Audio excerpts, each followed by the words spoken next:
I think most of you participated in the initial plenary session on Friday, but maybe not all. That gave a broad overview of ocean best practices, the UN decade that this is contributing to, UN decade of ocean science for sustainable development, and various issues on the technical side as well as on the objectives of the ocean best practices activity as a whole. So we, together with co-chairs Cisco Berner and Marino Wickman, Cisco is going to be around in the parallel or same topic sessions that go on in a different time zone that we do every day. So we have tried to prepare this week recruiting speakers for each of the sessions, each of the topic. And we have then proposed to divide the discussion of best practice in fisheries into 3 parts: data collection today, stock assessments tomorrow, management advice on Wednesday, and then to review and summarize and look at emerging topics on Thursday before going back to plenary. So I guess this is something that we have in the plan. So if you violently oppose to that, I think we need to voice that immediately. We thought it was useful to have this division into different subtopics in order to be able to be rather specific in our discussions as we go along.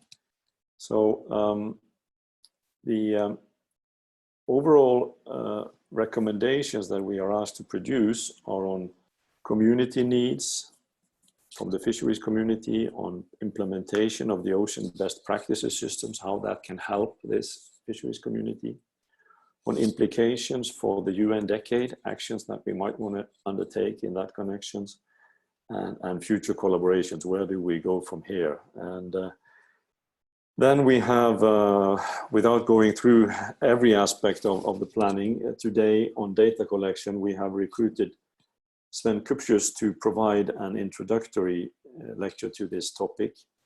And then we propose to discuss various aspects here. We have 4 points that we like to steer the discussion by: ship-based approaches, novel methods, there are unmanned systems, there are molecular approaches, things that come into play which haven't been around for long. And then ecosystem considerations, and finally, how to adjust to COVID-19. Definitely for data collection, as I guess we all know, this is very much affected by COVID-19. So how do we deal with that? So that spans out quite a wide range of topics for this session, 90-minute session. And before I give the floor to Sven, or maybe even through to Jay Perlman, I see he has joined us. He is one of the co-organizers of the whole Ocean Best Practices workshops. So I may want to invite him if he has any introductory remarks. But is there any question or any comment from any other participants how we are going to do this? The plan for today is to have the initial comment and presentation by Sven, and then to have an open discussion steered by these 4 points that I mentioned, but opening up to any input you might want to have to this. Any questions or comments? Quick question for Christian. Are you recording this, or are we recording this? Just because Cisco might want to look at it. Yes, with regards. we are recording since 3 minutes. Thank you for raising this. If anybody has a problem with that, please say so. I can say that the recording will only be used to help us produce report and get output out of this. It's not something that we plan to, send around the world. But thank you for raising that.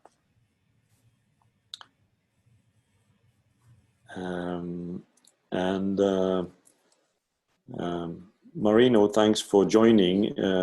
I think when we get to the discussion part, the two of us should try and share the moderation here if we get into a heated discussion. We have a limited crowd, so maybe we will be able to deal with this. Sure, no worries. I'm on standby. Thank you. Excellent. Jay, if you are with us, Jay Perlman, do you want to say something before we get started? Well, thank you, Peter. I'd just like to say, from a perspective of collaboration, fisheries has always been an area that we felt strongly should be included in the best practices. And this particular working group is an opportunity to kick off the process and work together. So I'm very excited by it and very pleased that it's happening. And I'll just watch for a few minutes, and then it's midnight here, so I will disappear in a few minutes. Thank you very much, Jay. Thank you, Jay. That's good. And yes, fisheries is definitely the activity in the ocean, which every coastal state has that kind of activity. It has long tradition. It's the activity in the ocean which employs and engages most people around the world, be it in a salaried position or in small-scale artisanal fisheries. So it's culturally important to every nation of the world. We had some discussion of cultural and indigenous aspects to this whole process on Friday. And it's definitely, therefore, a very big and complex topic that we are addressing. And fisheries data collection is also a big and complex issue, but we're very happy to have Sven Kupcius volunteering and being asked to lead us into this topic. And without further ado, I think I will just give the floor to Sven. If you want to say a few words about yourself at the intro, Sven, please do so. The floor is yours. Thank you very much, Peter. Well, I'm speaking to you really as an independent scientist, but I also chair the Ecosystem Observation Steering Group for ICES. It's a 4-year role that is coming to an end, so I've learnt lots. One of the things that's very apparent to me, and that is somewhat ties in, and I'm hoping Jay is listening here too, data collection is a topic, and we necessarily need to split this into topics, but it is more connected than you would like to think. Both the way that we collect the data here for the purpose of fisheries, but it links to other groups. And I'm not sure you have a convergence of methods working group, or you have a data and information management working group. So all of these things tie together, and I'm not entirely sure how we aren't going to end up giving presentations or making recommendations that are actually contradictory, unless at some point we have to feed these things together and check for that. But we have to make a start, and this seems like a sensible division. But be aware that whatever knock-on effects we have making the decisions here on, say, stock assessment methodologies, they're fundamental, they're clear. We can't make one decision here and then decide something else in stock assessment. And that's kind of, I'm glad that they're all happening within one session, so they're more connected. But please, let's remember, it's an artificial division to separate data collectors from data users. It's a problem that we face more and more. We have made that division, and we're making it institutionally. And my plea to you is, please, let's reverse that trend. It's not working as far as I'm concerned. That's one of the things that I've learned. So I'll leave it there from a personal perspective and move on with the presentation. So I'm going to talk a little bit about fisheries data collection, what we need from best practice, I've called it. And now it's on the wrong screen. Sorry, 1 second. There you go. What are we hoping to achieve by ocean best practice? I mean, to me, it means giving people a leg up, a shortcut, a way of deciding when you don't have all the information by the experience of others. So knowing and evaluating what works for others helps us make better decisions. And in that sense, it's good. But it mustn't stifle independent thinking. After all, the science improves only through challenge of conventional thinking. So there is a balance here. Yes, we do want convergent methods of data collection. That's what we would like to achieve. We would like to create efficient integrated data collection, but we do have to consider that monitoring needs and opportunities differ in different places around the world. And in fact, ecosystems may have things that don't need monitoring in some as they do in others. We want to develop standardized and transparently quality assured processes. Our decisions are coming under more and more scrutiny, and we need to be able to support these things and need to be clear about what was done and how. So we really have to do that, but we have to remember that those requirements, whether you're in the US and Europe, which is just, you know, two of the most similar systems, even there they differ to the point where there is a legally binding agreement in the US, which there isn't in Europe. And the way that the processes work at the end of that have impacts on what we have to do and what is best practice. And the other thing is we have some needs. Peter pointed out that everybody has fishery use. I'd imagine at some point everybody will have wind farm use. Just because it's not the case right now doesn't mean it won't be. So we have to adapt to those things. So we can't fix things too much in time. So I think the one thing I can say from my experience, it shouldn't be about telling people what they must or must not do. If we do that, we're actually putting more barriers in place. We're losing people. We're making things difficult for people, and that we shouldn't. Where are we with best practice in fisheries data collection today? Well, we've got some regional differences or some scale differences here. This, for example, is Lowestoft, and actually we have quite a highly advanced focus on best practice for what we do, i.e. our current ambitions.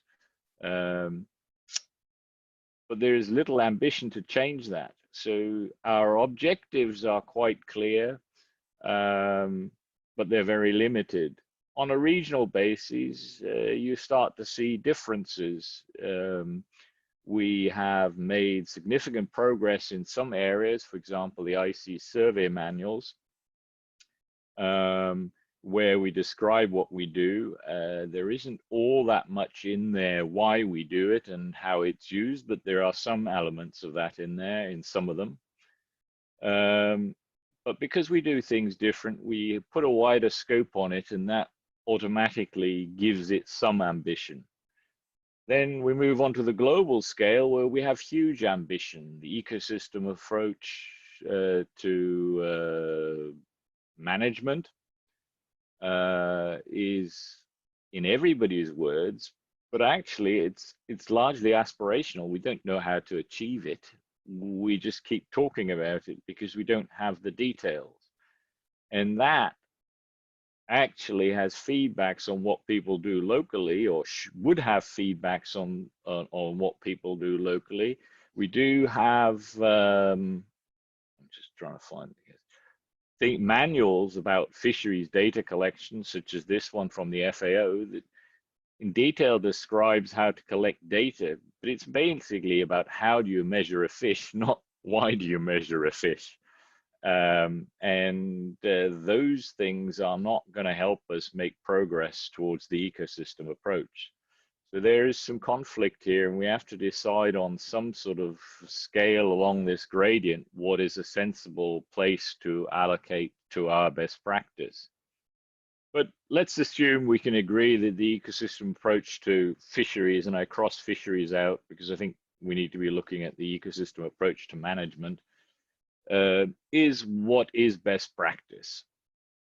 So now we know that we're going a little bit beyond fisheries and we need more data. We don't have all the data we need to go much beyond single species stock assessments, or at least we're struggling to get there.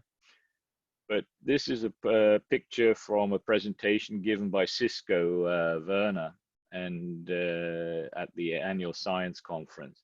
And it describes how data used to be. And I thought this was a very good presentation of this. We used to have very highly calibrated, careful ground truth, hypothesis-driven data, i.e. very specific fisheries data. But now we actually have many more data sources, many more varied data sources that come from all sorts of areas of research that aren't necessary. They're largely opportunistic. They aren't calibrated, or they aren't specifically for our task. So they address more the question of where we should look. But somehow I think we need to combine these in some way. Cisco described it here as a head exploding because there's just too much to think about.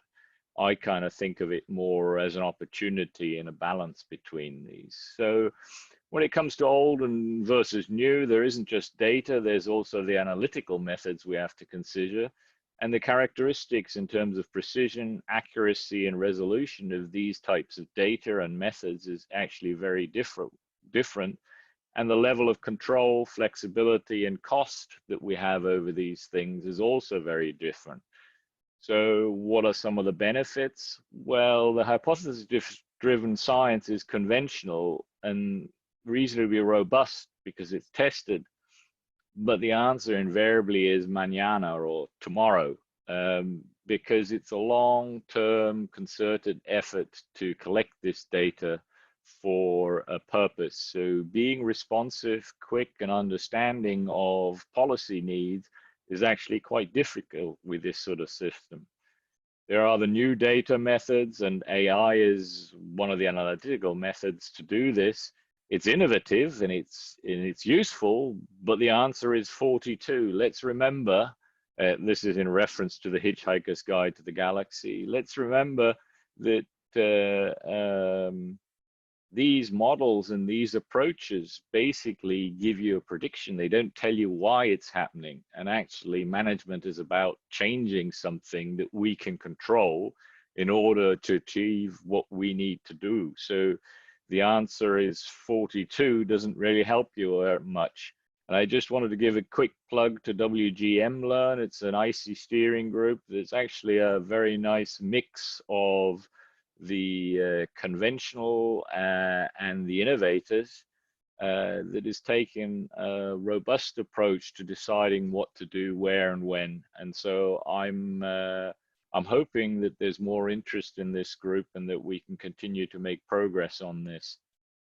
My personal perspective is you need both to progress towards the UN goal. You need the innovation that comes from new methods and new data, and you need the robustness or the responsibility of hypothesis-driven science to take this forward.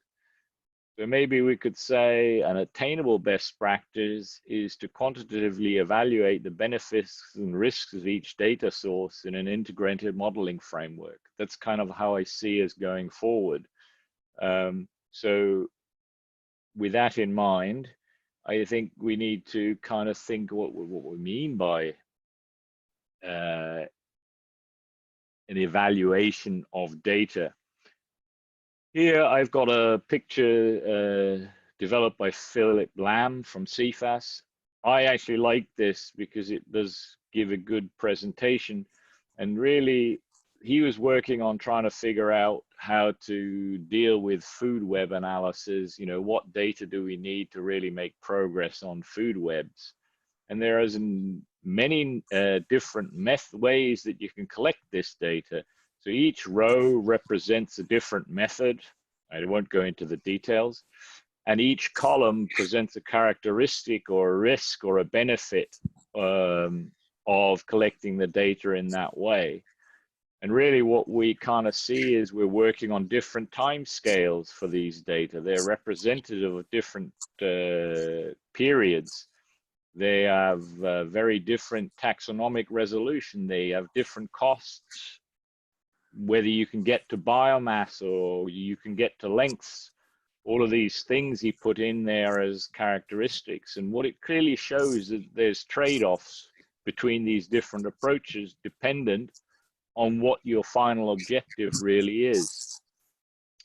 So I think it's not surprising that what you do is objective dependent, but we do often forget this. And the other thing we have to remember here is this is about food webs, but some of this data can be useful or contribute to other elements such as close kin mark recapture once you have DNA sequences, biodiversity. You know, there's ideas that we can actually use fish to sample the benthos for us, and we sample the fish gut content and make some inference about what these things are.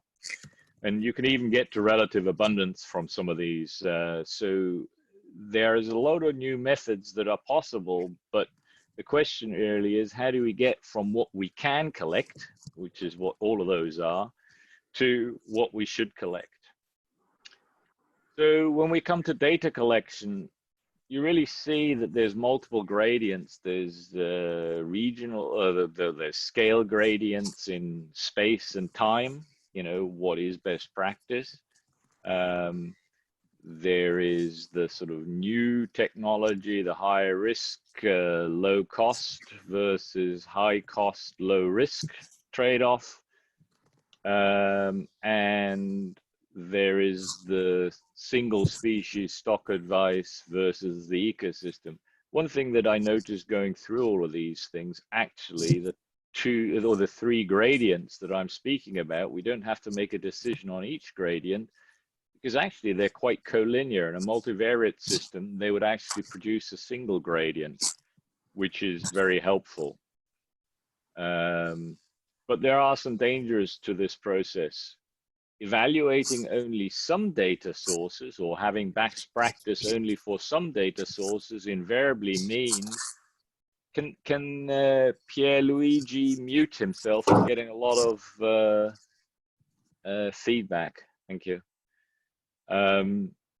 So there are dangers of evaluating only some data sources, because invariably it means you're actually saying, oh, you must have this, look how good it is, or you will end up saying, oh, it's not as good as I'd hoped it is.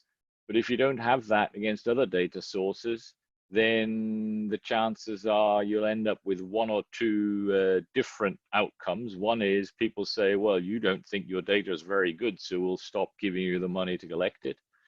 Or the other thing is, well, at least they've done an evaluation, they'll get their money no matter what else. None of that helps us get towards an ecosystem approach. The dangers of evaluating against current objectives, definitely, because, or only current objectives. But that's all we can do at the moment. And there is actually extra cost of evaluating multiple data sources. You know, there's time and money investment that's required. So, to my thinking, regional ecosystem models must have the integrated data collection evaluation in them.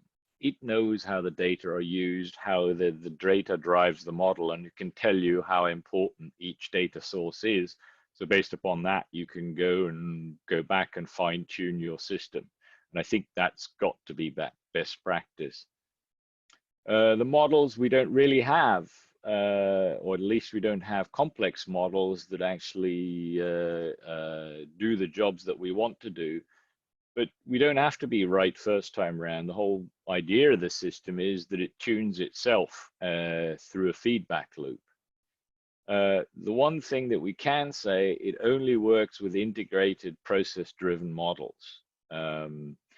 If we use AI or indicators, as they do for the Marine Strategy Framework Directive in Europe, then actually what will happen very quickly is that you'll just converge to collecting the minimum requirement for those particular indicators because you can't link them to the thing.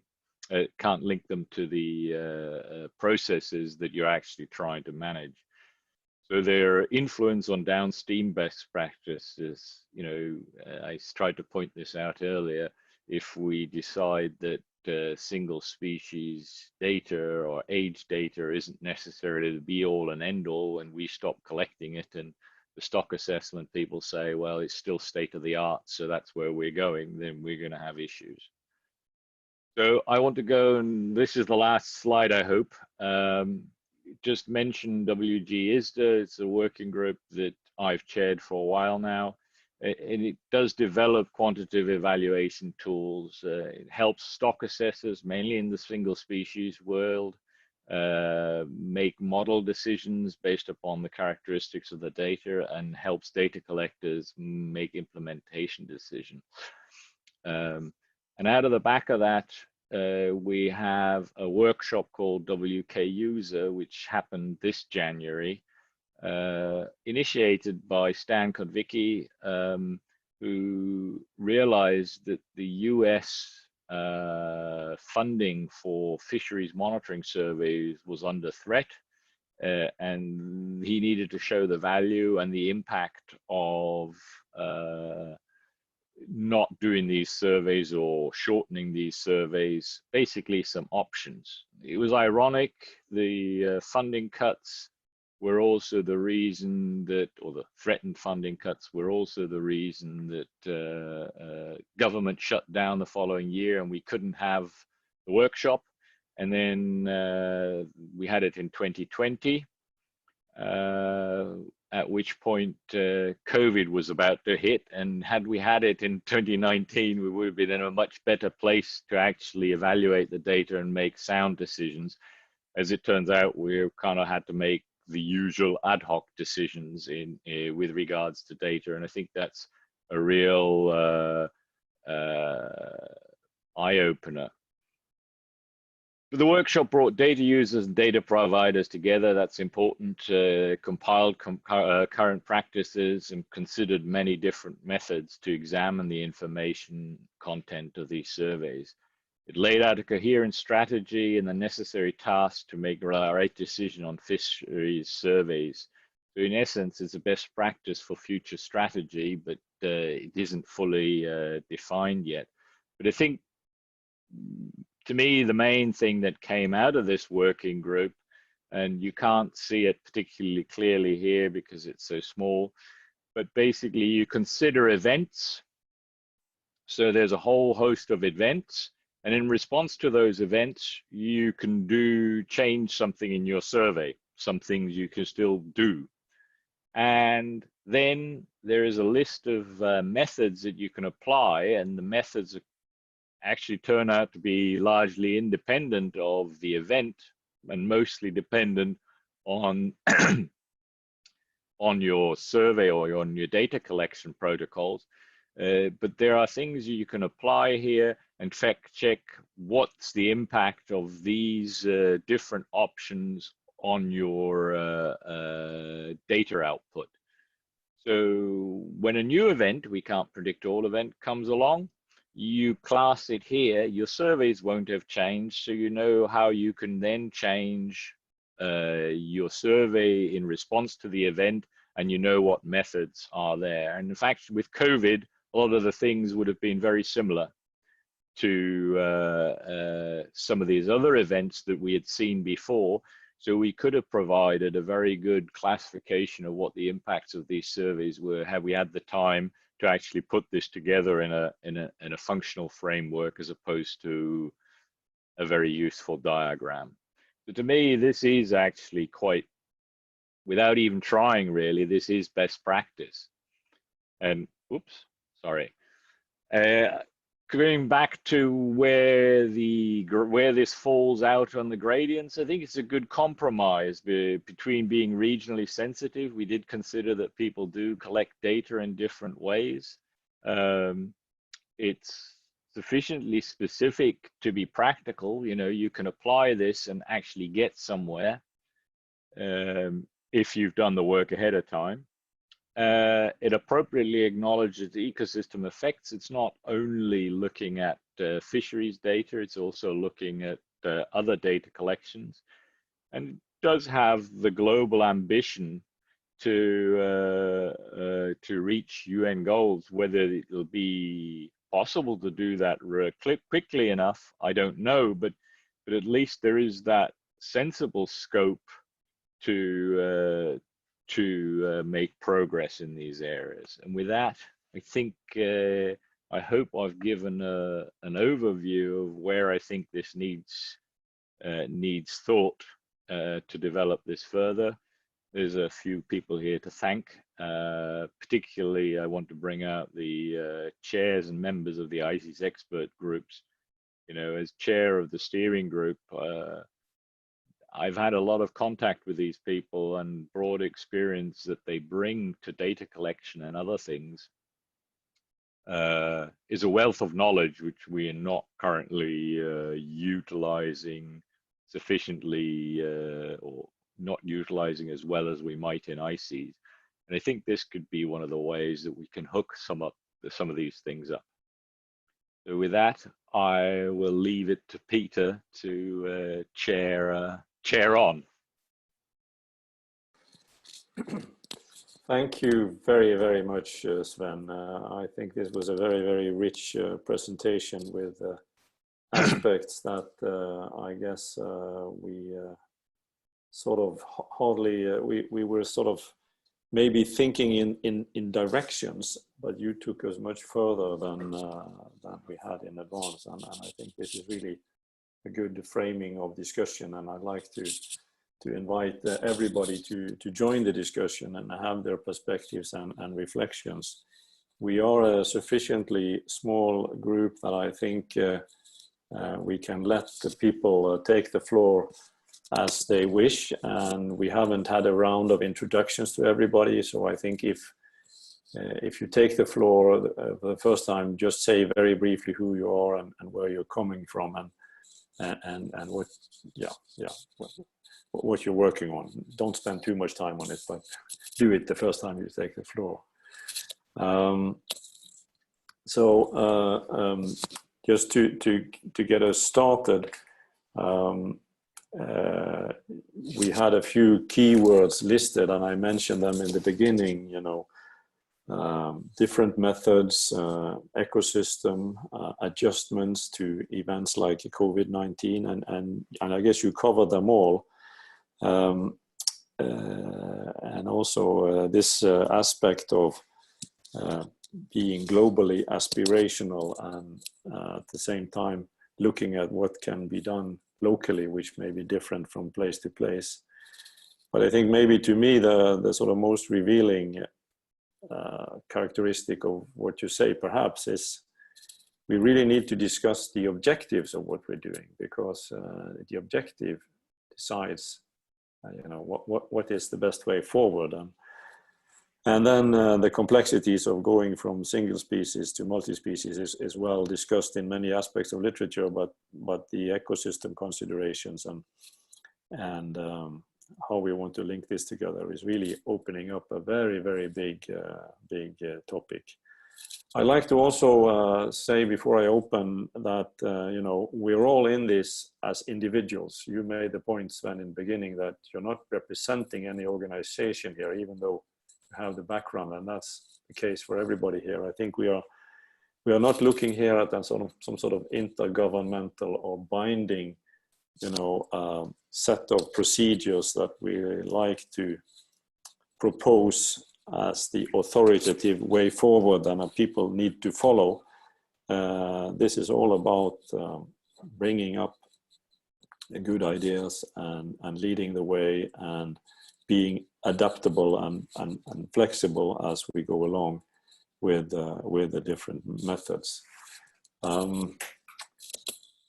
Shall I just, I think I just leave the floor open for general reflections.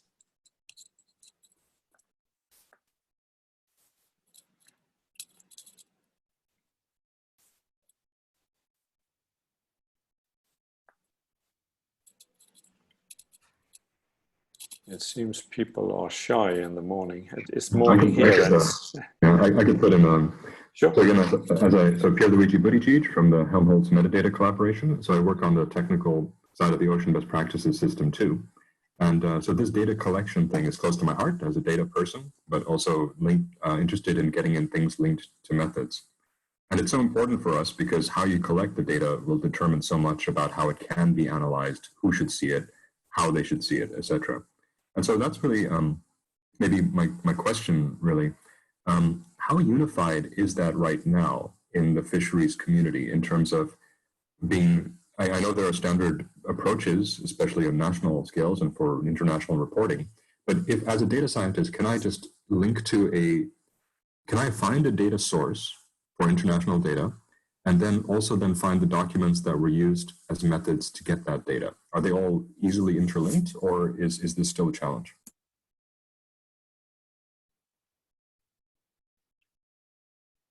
I can try and say something towards that from a European perspective. I think the data is widely available in different types of formats. In ICES, certainly all our survey data is available on the DATRAS database, and I know Jens is involved in some of those elements, so he'll be able to give you more details. There is theoretical metadata with these, and we have these survey manuals that go with it, but they're not all linked at the European Commission level. A lot of the environmental data sources are also publicly available, and there are pointers to who has collected the data, but the description of the survey designs or the data collection methodologies are very scant, and people end up using the data as if it were collected as random. That seems to be both the most common and the worst practice ever, and it has caused considerable issues. I think we discussed it in our opening session on Friday, that just making data available isn't good enough. How much time can you spend with people to try and explain to them how it's collected? Invariably, it means they can't use the data together, and therefore they just make some assumptions and do it anyway. That's been my experience. We spend lots of time saying, yes, that's true, but you can't analyze the data in this way. You may have a significant statistical difference, but you can't analyze the data, so it's meaningless.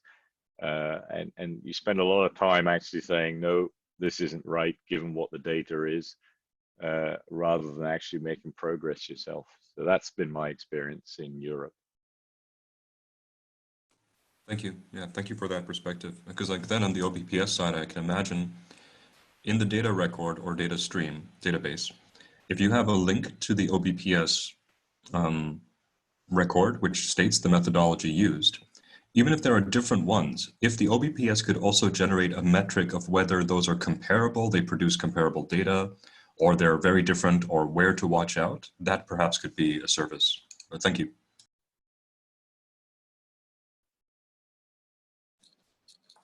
Thank you for that, Pierluigi, and that actually addresses one of the things we want to address here: how the Ocean Best Practices system should be developed, and how we can help the community, and how we can link better together.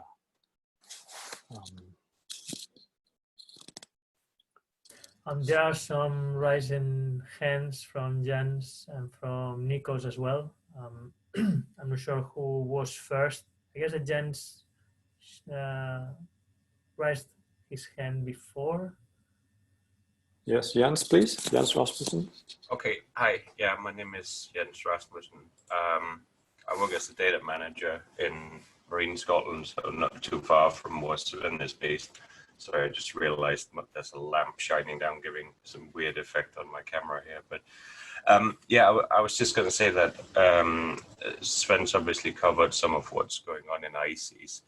ICES has already submitted some data guide type to OBPS, but not currently the fisheries manuals or the survey manuals that are being used within ICES, but it might be something that could be scoped to look at as well. They are, collated very thoroughly by the working groups that are the key experts on and actually go out and do the sampling and the collection.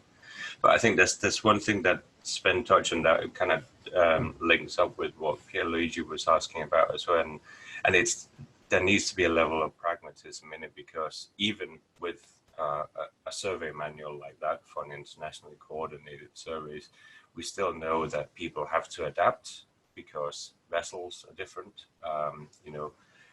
You try and do as similar as you can, but invariably the physical layout and the capabilities of different research vessels and such like will have an impact on how you're doing it. And that's very often where we find that, the devil is in the detail a lot of the time.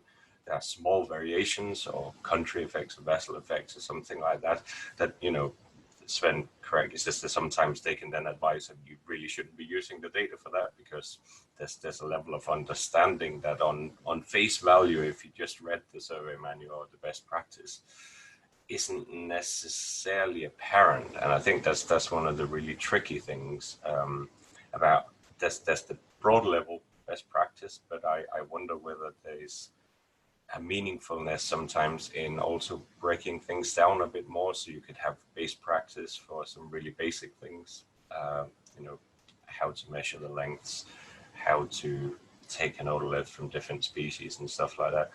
That's traditionally more how it's done within laboratory environments, where you use kind of laboratory information management systems and standard operating procedures. You tend to break it down into a number of small methods that then get linked together into a sort of reference manual document for one analysis type. And I wonder if there's something within the fisheries community that's worth in considering some of that as well. So there are some smaller best practices that are actually more approachable in a way and can be sort of put together in the right context for a particular type of survey, because there are some things that we will all do irrespective of whether we're on a large, very expensive, well laid out research vessel, or whether we're standing on a commercial vessel just holding on for dear life or things like that.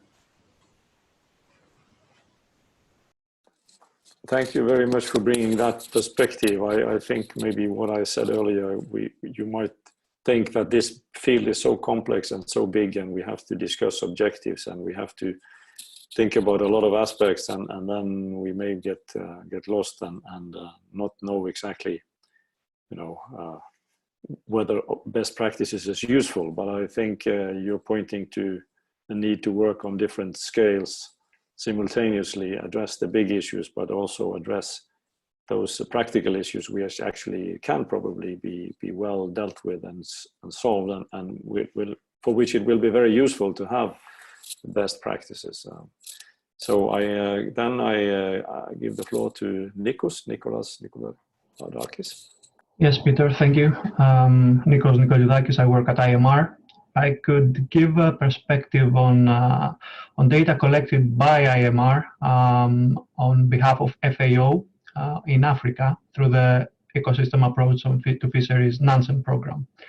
And although the name, the title of the program indicates that there is an ecosystem approach to the whole thing that we are trying to do, not only in Africa, Indian Ocean, and other places of the world. The program has been operating since '73. So the main aim is giving advice on the fisheries resources of these countries, mainly developing countries. The problem there is that due to the data policy that exists, the data collected are not open access. So you can't go in there and just get the data and try to work out how they were collected and use them for any kind of analysis. And this is because FAO and the countries firstly think that these data are sensitive because they reveal the types and amount of resources of the countries. And the other reason is because there is also a huge capacity building element in the program. And in the sense that if somebody from a developed country goes there and just gets the data, they will publish much faster. They would utilize the data in a way that the local scientists won't have the opportunity to do so, which is an important element, but it's another discussion. So in that case, the OBPS platform, I think, can offer a very good metadata opportunity. So people in the world are aware of this that this kind of data exists for these areas, and then they can of course come into contact with the countries where the data belong and discuss about the usage. But the most important element is that people know that the data exists. So this is how I see the OBPS platform for this kind of data being utilized. Another thing regarding, since we touched on best practices, and I fully agree that there is no best practice, there is no universal best practice, but it has to do exactly with the kind of data you collect and the kind of analysis you want to, or you have in mind that you could carry out. So there is no point if in getting all the data if you don't know how they are collected, if your bottom troll is not continuously touching the ground, or in my mind, I think we should also go into the process and discuss what tools are there to ensure that the data collection can be somewhat standardized or agree on some common elements towards the standardization. I was very intrigued by the slide with the food web that Sven's presented. It's actually a very good decision to have this kind of flowcharts, depending on the analysis you want to do and the amount of funds that you have, what kind of data you can collect and how this can inform you. And when it comes to fisheries, stock assessment and management decisions, there is to my knowledge at least, there is a tool like that. It's called the Fish Path tool. It's a bit of a bottom-up approach where, depending on the kinds of data you have collected, you can make educated decisions on what kind of analysis you can carry out, what kind of stock assessment tools you have, and what kind of management options you have after that. And it also has a kind of feedback loop where it tells you that if you're going to go on a step higher in the stock assessment process method that you're using, then you have to go back into your data collection scheme and also collect this or that kind of additional data. And I'm wondering whether this bottom-up approach should be the way we should operate, or have, when it comes to stock assessment and management scenario evaluations, whether this should be an approach or we should have a top-down approach. So you want to have whatever, X sum or sum or stock synthesis types of stock assessment methods used, then you need to go down and collect this kind of data. If you don't, you have other options. So a reverse mode of this Fish Path tool I mentioned.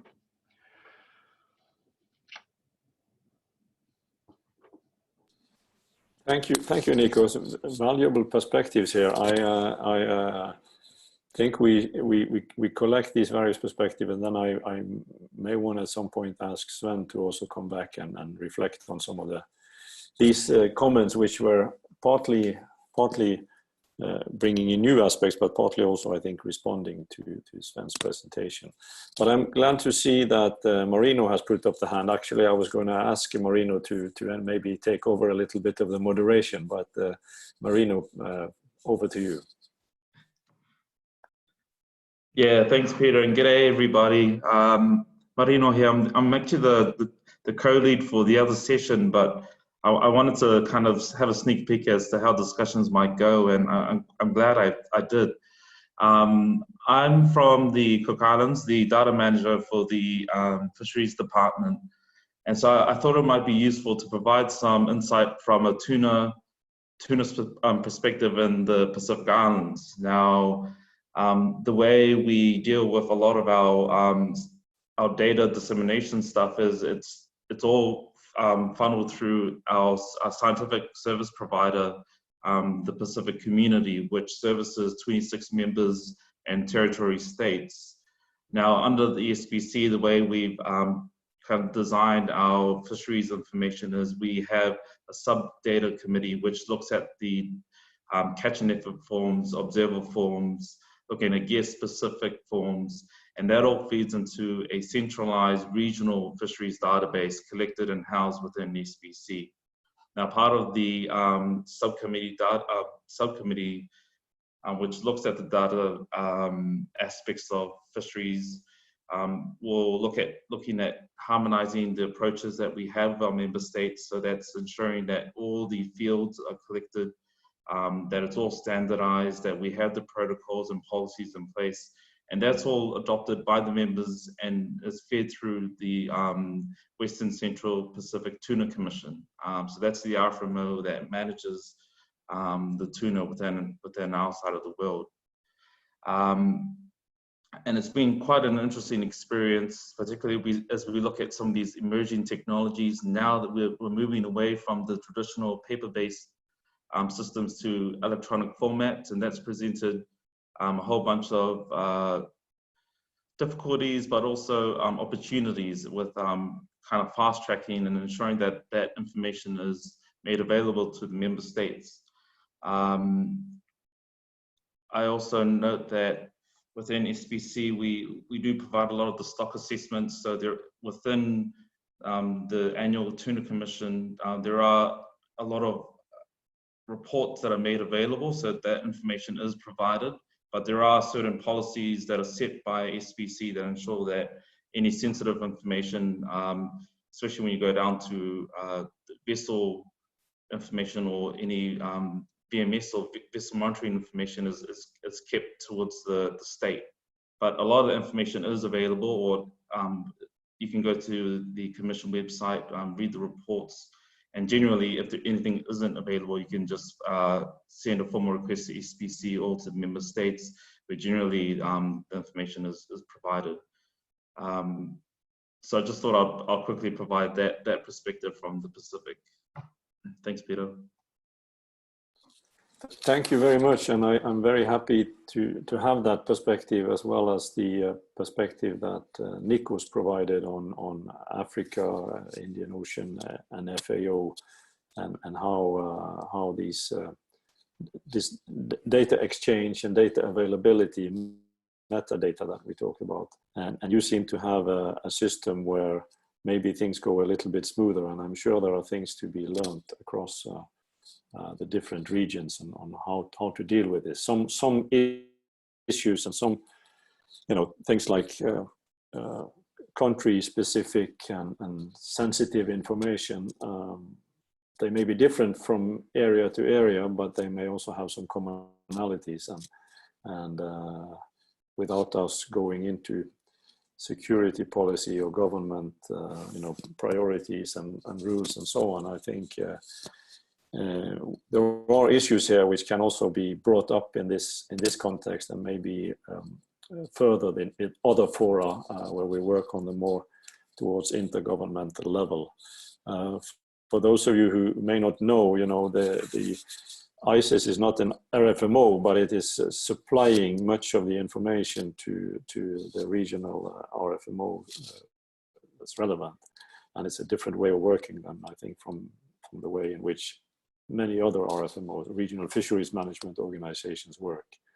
So we have a very broad global scope for this ocean best practices in fisheries, and it applies to, or is supposed to apply to, all of the fisheries community, those dealing with small scale resources that may be within one economic zone, and to the big, large marine ecosystems and the handling of cross-border migration and so on. One thing we have not talked about, which is relevant particularly for the latter, is of course the fact that we are within a situation of climate change.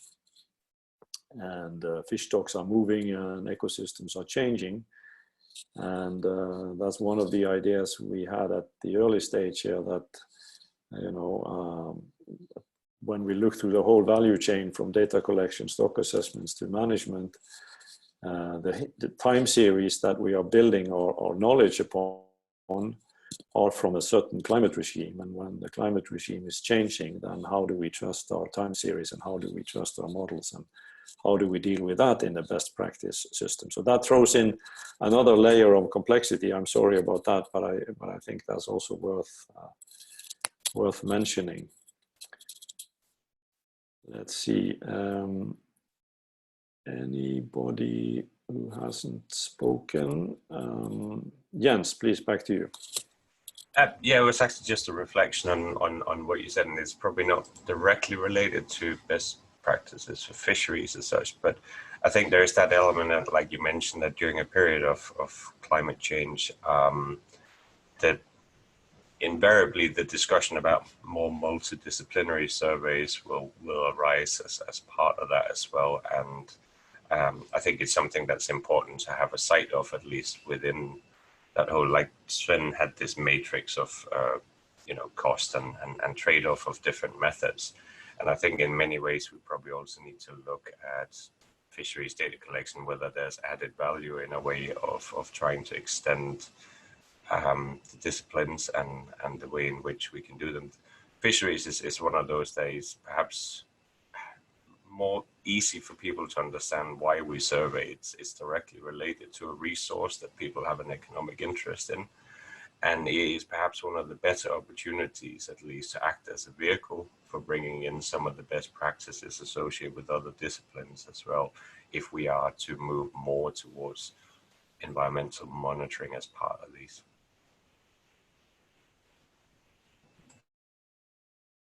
Thank you for that. That's certainly a characteristic of fisheries, which is very, very useful. I think I will give the floor back to Sven. I'm glad you raised your hand, because I think many of the interventions have been inspired by your presentation, and maybe if you want to comment upon that or bring in something else, please feel free to bring up your PowerPoint again if that is useful. Sven. I'm trying to switch on the video whilst I talk, which is challenging. There you go. I was at the moment I was just trying to respond to a comment from Anna Lara, which in the chat, which apparently she's gone now, so she won't hear the benefits of my wisdom. But it's quite interesting that ICES is, I think it's in November, has a workshop coming up on data collection, describing best practice and methods for data collection by industry or by fishermen to be useful.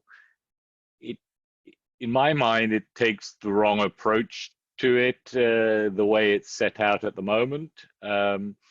We are basically trying to get, it's Steve Mackinson and Martin Pastors, I think, that are chairing the workshop, and they kind of work for industry these days, but they are scientists that have been heavily involved in the IC system, so know how it works.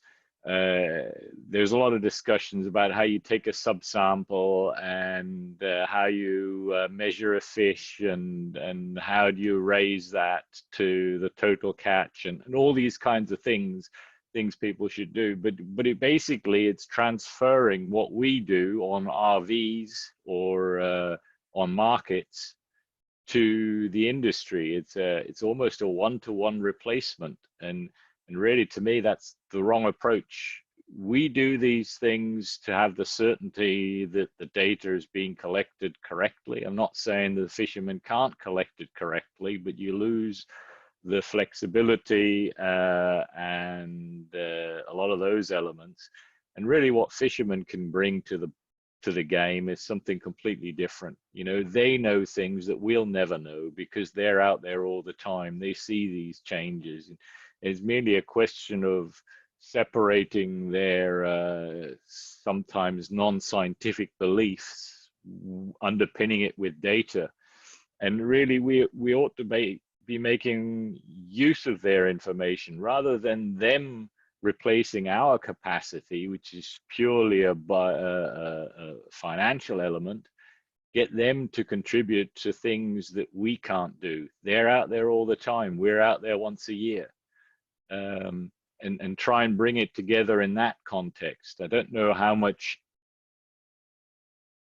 opportunity there is to do that with industry, in the sense that they have a very specific purpose. They want to achieve, you know, better stock assessment, better management, and usually higher TACs for their specific stocks. And they're not interested in collecting data on plankton and so. But if we can show them how the things are linked and what their benefit of their data is in the long run for better management of the marine ecosystem, I'm convinced you can make actually progress. I've worked with industry a lot of times, and getting them to do things that we can't do is the way forward, I'm convinced. But I just wanted to point out that there are these initiatives to look at basic data collection from industry, but it's not rocket science. You know, the way you analyze the data is where it becomes difficult, understanding how it is collected and so forth. But measuring a fish is hardly that complex that we can't trust fishermen to do that. It's the benefits of that I wanted to raise. So I'll not try to summarize things yet. Maybe there is some further comments. I just saw that in the chat and wanted to mention that there are already initiatives of this, how to set this out and lay this out in relatively great detail, but it is, I think, predominantly on the data collection side rather than the how you use the data side. Thank you, Sivan. Yes, we can come back to you closer to the end. And thank you for pointing to that comment from Anna Lara. I actually saw it the same moment that you brought it up. I'm trying to multitask here. And we have Pierluigi. Please, Pierluigi. Hi, no, thank you for that intervention. And I think that's quite important because, again, in the Arctic, we also have this chance to develop a practices management system like the OBPS with similar concerns. You have communities that live there who have very different ways of handling data and information. What it means to them is quite different, but it's reconcilable. Indeed, it has to be reconcilable if we want community reporting, right? So some of the technologies we do use in the OBPS are digital knowledge representations. So even if there isn't data per se, digitized data in the conventional sense that we use it, we can likely still act on community-based knowledge and use that to interlink methods. So, you know, it's a little bit, it's not actually that new. This is how the semantic web works and things, but I think we have an opportunity there. So even if those communities don't collect data, but they have collections of knowledge, if there are projects that would like to activate that, I think the OBPS can also support it. I won't go into more detail, but I think it's not off the table, let's put it that way, for data collection. Data can also be digitized knowledge in this sense. So if I understand correctly, what you're saying, one of the things you're saying is that methods to deal with this kind of data are, they are available, they are being developed, they are in process, not only for fisheries, but for other applications. So you are actually advertising a little bit that this could be, these kind of methods and this kind of ways of utilizing more data could be a good attribute of the ocean best practices system that we could benefit from in this. Yeah, it's already there, but if we have, for example, if in your community there becomes a need to be able to use digitized knowledge as opposed to written documents, we can use that to perhaps help that along. It's not implemented fully yet because we haven't had a use case.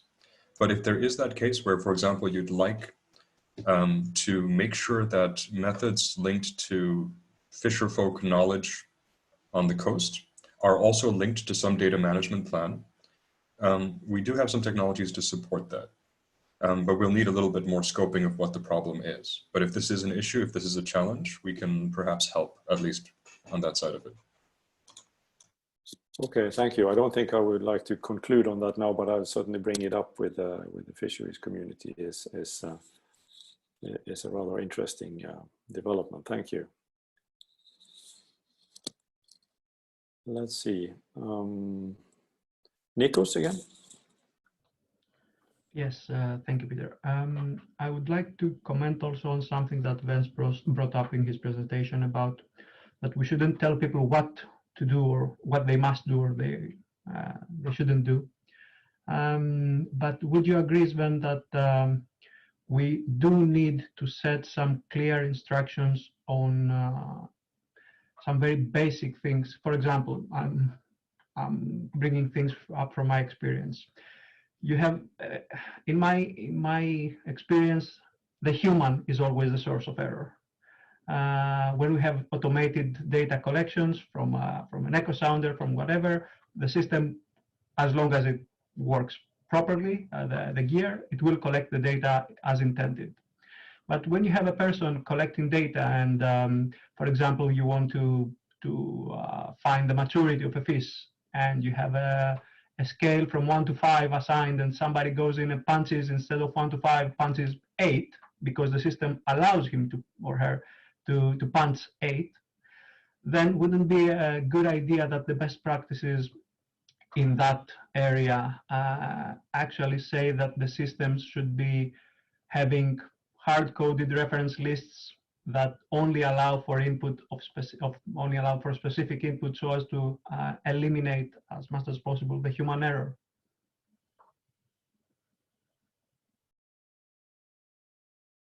I think certainly quality assurance, quality control, which is what that relates to, is an important aspect, making things as efficient as possible and making it almost impossible to enter incorrect data in an ideal world is fantastic, but you have to understand that it comes at the cost of productivity and flexibility.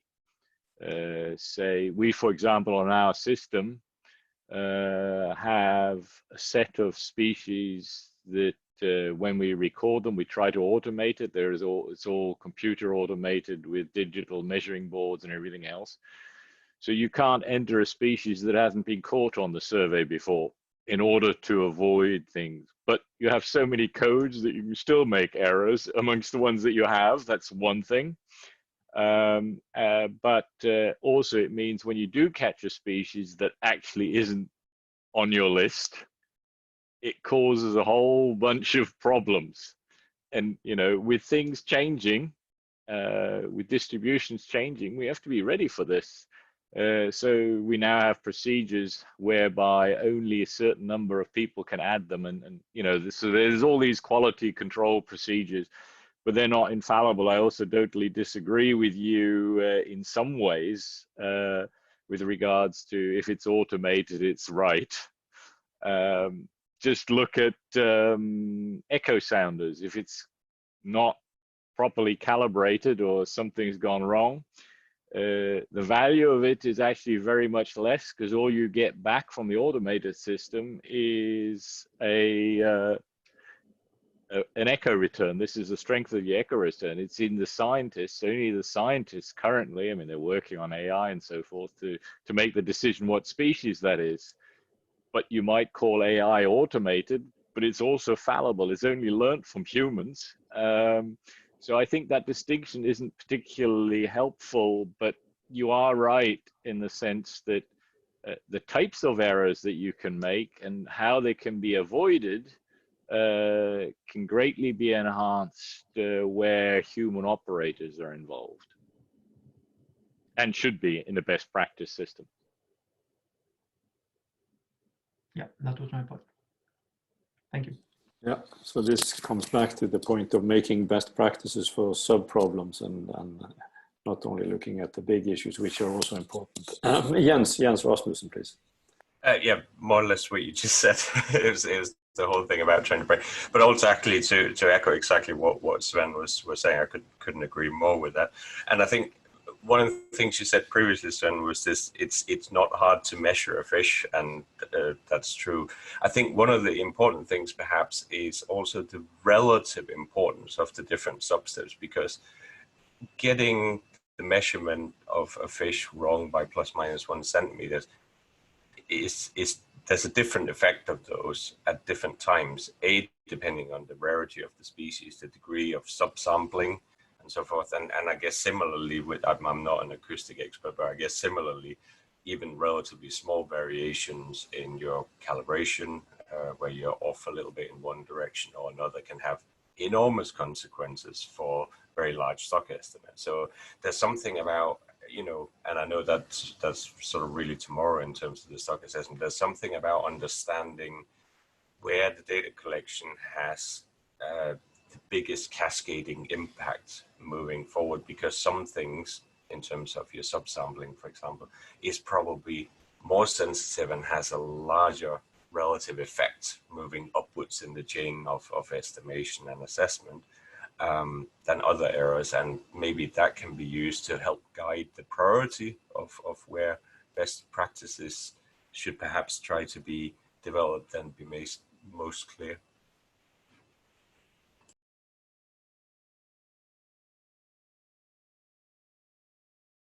I totally agree, and that to me is an important element. The question is, how do you do that? And that's why I keep coming back to these quantitative evaluations.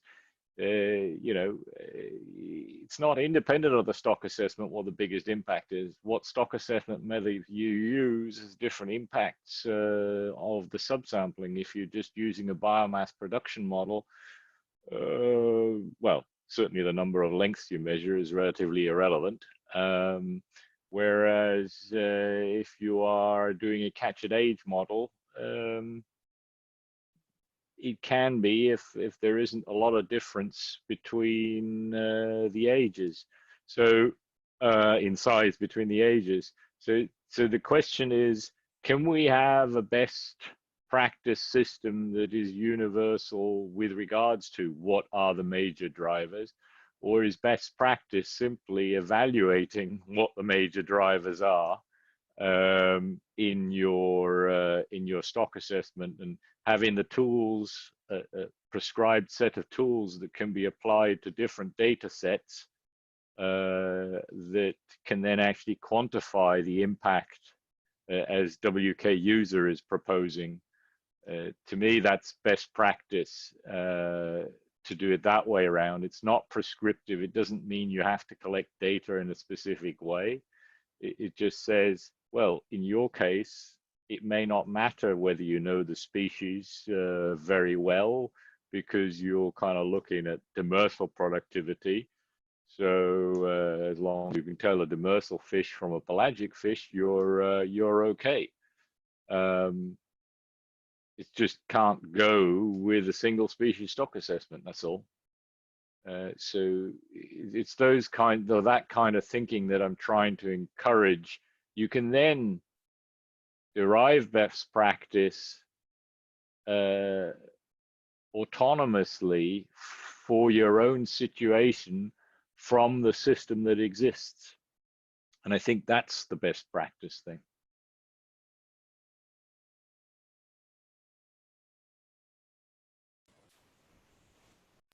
Jens, you have your hand up. Is that? Yeah, I was to say thanks. I completely agree. I think maybe one of the things I expressed slightly wrongly was that it was all sort of unidirectional, that either the stock assessment is governed by the data collection or vice versa, that the data collection has to be governed.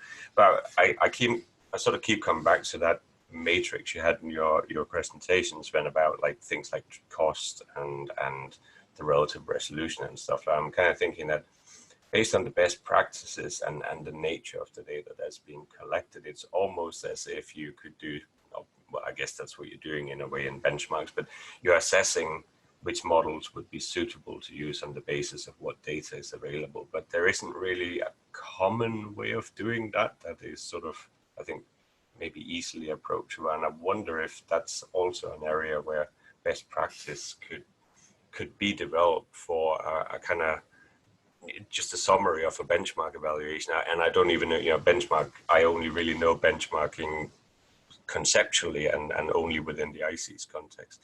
On a global scale, I guess it's done in many different ways as well.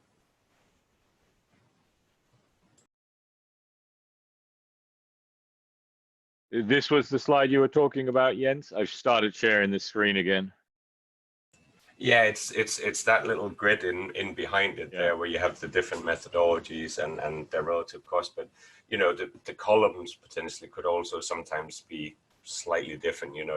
But actually you have things like the ability to quantify biomass there, for example, and I guess for different assessment models, you could almost have the assessment models at rows or data sources at rows. That's the tricky bit, but how exactly you knit that together. Well, you could try and do combinations of those, and I mean, but these are schematics. We don't do actually effective data collection for food webs at the moment, and so this is not a quantitative analysis, but for example, in ISDA, I've developed tools that recreate the index from start to finish from data, and now I can change the stations that we include or randomly or in different ways, and actually see the impact and on the stock assessment live or virtually live. There's a bit of processing time involved, but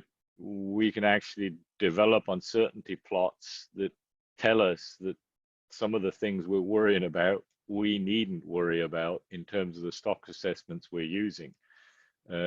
Uncertainty comes a lot more, or the uncertainty in future stock size, it comes a lot more from environmental impacts on recruitment and growth than it ever does through the uncertainty of our sampling.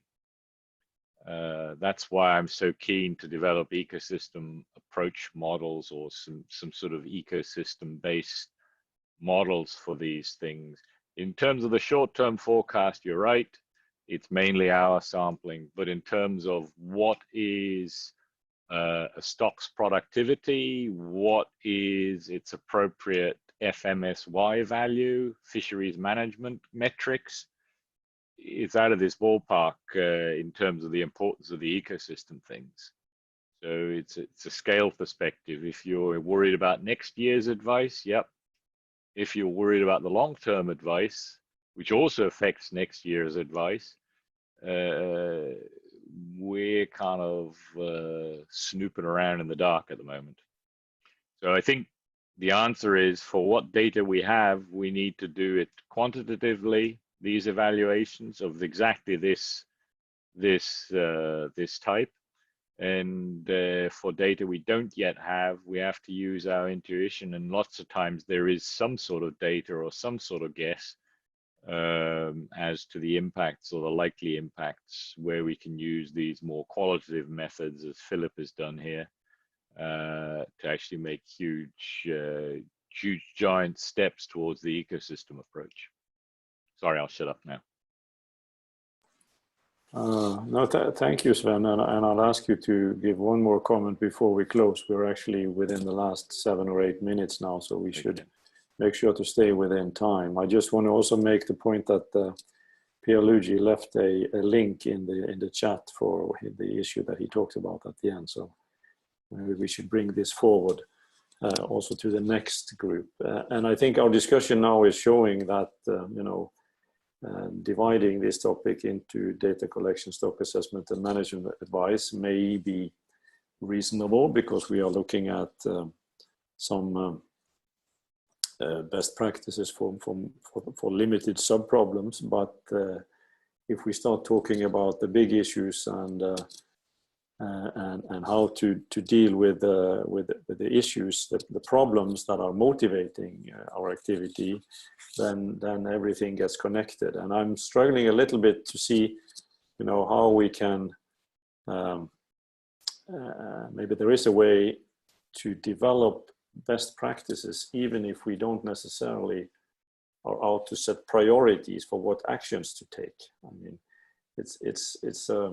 you can, I'm sure this varies from case to case. You know, what is the most effective use of resources to address a certain problem, even if one particular data collection activity may be of less priority in some areas, we should still be able to have best practice in that sub-problem, I believe.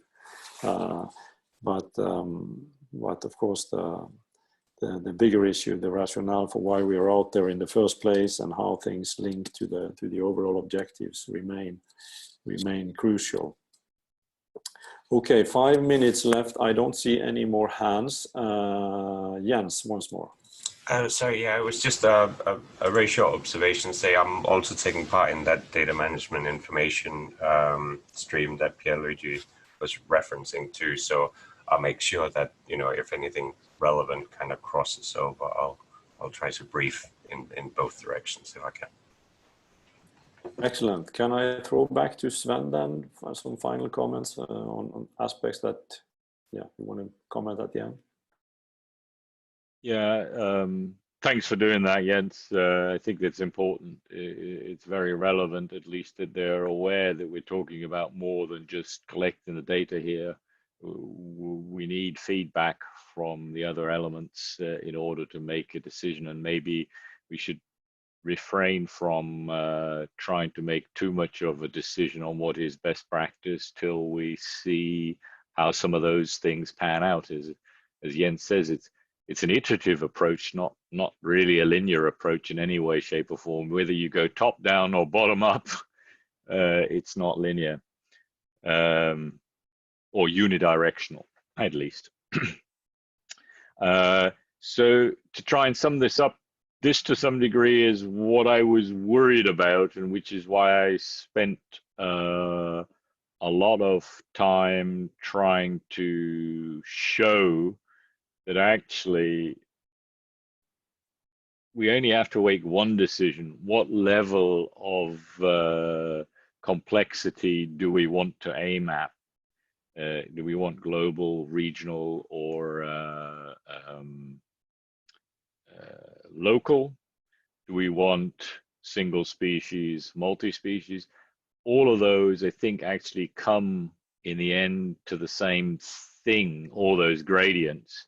And to my mind, somewhere in the middle of that gradient makes sense. And to me, that's kind of the regional ecosystem aspects. Those are the biological relevant elements. So to me, that's the scale we should work on. I take it that, well, I accept or applaud that we actually had, despite the fact of having relatively few people, those people weren't all, I don't know, ICES stock assessors or ICES IBTS data collectors. We had people with quite different perspectives on data collection and quite different concerns or involvement at different levels of this. So I think that's been kind of useful. I hope the American session is as diverse as this one. I think we could pretty easily agree between what is now left, I don't know, 7 of us, you know, what we think we should do. That probably wouldn't take too much longer, but we are somewhat limited by the number of people that have come. To me, it's been food for thought, and I think I will go back and try and digest some of those things. It certainly has borne out the problem that we have in designing best practices, detail versus overview. But if you have common objectives, your methodologies and best practices are going to be the same. If you have different objectives, they're almost certainly going to be different. And the only way I can see, if you go down that road, if you accept the differences in objectives, then I can only see that you can make those trade-offs by these evaluation tools or data collection evaluation tools, which we've made a start on, but they're not universally applied. It takes a lot of time to sift through the data, which is also something that we discussed, to make sure that you're using the right data and using it in the right way. And even getting a hold of some of the data is very difficult, despite the fact that we were supposedly working in a totally transparent system within ICES. So these are considerations. I think there is some broad scale headings that we can have. You must use data the right way, which is not rocket science. But we can divide it into those 4 sections that you have described there. But underneath it, we must maintain those linkages and the communications and make sure that people who read those documents understand that. Sorry, that's all I've got at this time. Yeah, thank you very much, Sven. Thanks for kicking this discussion off and also rounding it off. I think I was also quite happy with the discussion we've had, despite the relatively small size of the. It's actually been a pleasure and easy for me to moderate. That's one part of it. But I think we got up different aspects which were quite useful, and I for one really enjoyed the discussion, I must say. So we are not through. We will. Christian is helping with reporting, and as you mentioned, Sven, there is this other session going on in a different time zone on the same topic, and I hope that many of you will join us in the coming sessions during the week, and excited to see where we get with this. Can you just do a quick plug for when that session is? I think it's at midnight here, is it? Yeah, it's at, let's see, it's at, is it 6 or 7 US East Coast? So it's okay. It's 1 a.m. Yeah. 1 a.m. 1 a.m. for you, midnight for us. Exactly. I might try and link in. I've got. Don't have to have too early a start tomorrow. I might link into that if I can, and maybe bring up some of the things that we discussed. But I hope Cisco will at least have had a chance to see where this went and maybe try and learn from that, and maybe. But you never know, because in the end, the people could be completely different. But we will certainly link to Cisco, and that goes out throughout the week to the final session. So, but we want to explore and let people come with their own perceptions and their own perspectives around, and then to what extent we can converge, that's just the process will just show. But hopefully, to some extent, something. Well, I have good news for you. The systems aren't that different in the US. The fact that Stan and I have been able to collaborate very well on this WK user workshop tells you that that's not where your problem is. Ghana, that's a different ball game. Yeah, so we want to have those parts of the world as well. Okay, but I think again, I think we should thank you all for joining. We're at the closing time now, and I know we have other stuff to do. So thank you. I enjoyed this a lot, Sven, and thank you to Sven in particular, but to all of you. I think all made very useful interventions. And thank you to you as well for chairing, Peter. It's a difficult role to take on in these times of video conferences. Hard enough when you got a group of people there that you can see and talk to. But we're lucky we got the right number of people. We did. Excellent. Okay. Thank you all. Thank you for now. Excellent. Thank you. Thank you, Chair. Thank you, Sven. Bye, everybody. Thanks a lot. Bye. Bye. Thank you.